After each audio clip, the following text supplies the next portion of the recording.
Hey everyone, welcome to this short introductory video on arguments. So let's start with what an argument is not.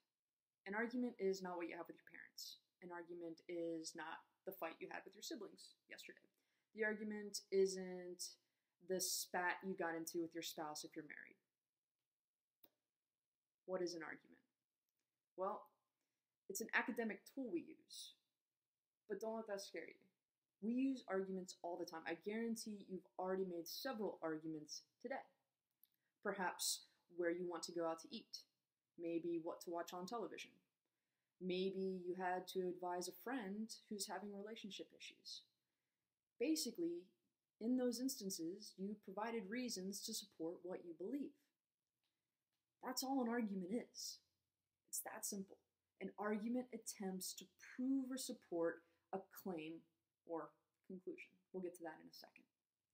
An argument is produced when we give any reason for thinking that a claim is true.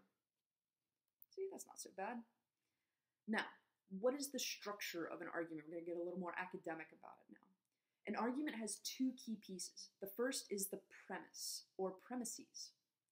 And that is any evidence offered as a reason to believe another claim.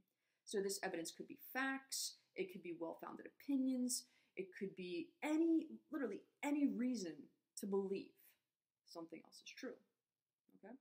So this does the supporting part. Now, the second part of an argument is the conclusion. To sum it up, a conclusion is that. It's the sum. It's what you're trying to prove, okay? So you have the premises do the supporting to try to get us to believe the conclusion, okay?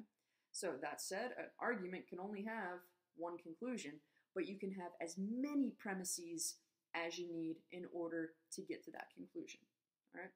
So not to scare you, but when I was an undergraduate, I actually had to evaluate an argument that had over 100 premises in it. That's a lot of facts. That's a lot of reasons to believe something is true. Yeah. Now, we're not going to have anything that intense in this course. Let's take a look at some examples of arguments. So here's a really simple argument to try on. All dogs are mammals. Rocky is a dog. Therefore, Rocky is a mammal. Yeah, makes sense. The first premise, all dogs are mammals, we know that to be true. Rocky is a dog. Yes, he is. I can prove that to you. He's a sleeping dog right now. But yes, he is a dog.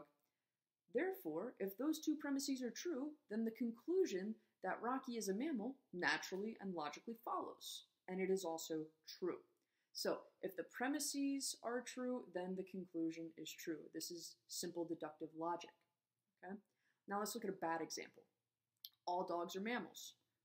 Rocky is a dog, therefore he likes to go for walks. Something's not quite right here. Yes, all dogs are mammals. Yes, Rocky is a dog. And yes, he does like to go for walks. Everything in this argument is true, but the argument is not valid. That's because there isn't a connection between the premises and the conclusion. Let's take a deeper look here. Validity simply means that your premises logically follow to the conclusion. Think back to the example.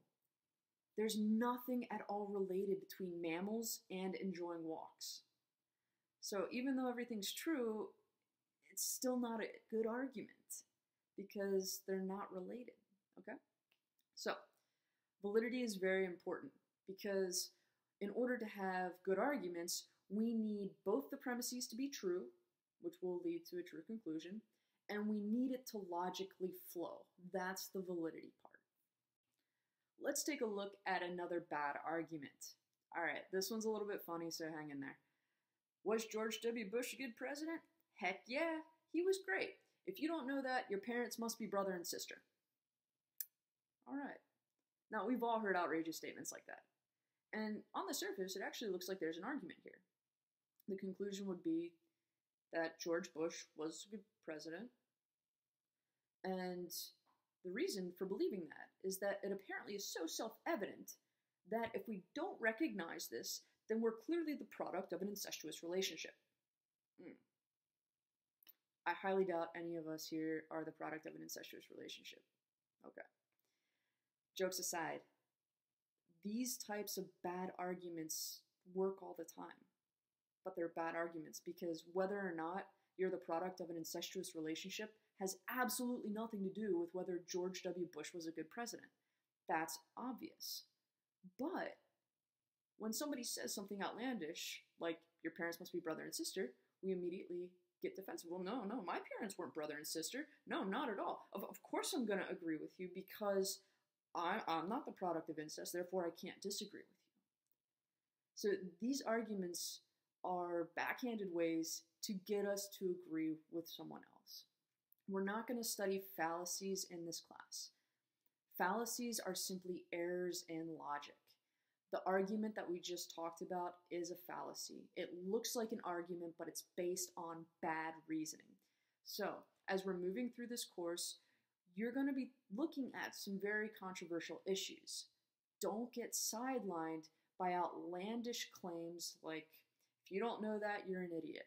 Oh, you have to agree with me. If you're not, you're a terrible person. We've all seen these sorts of attacks.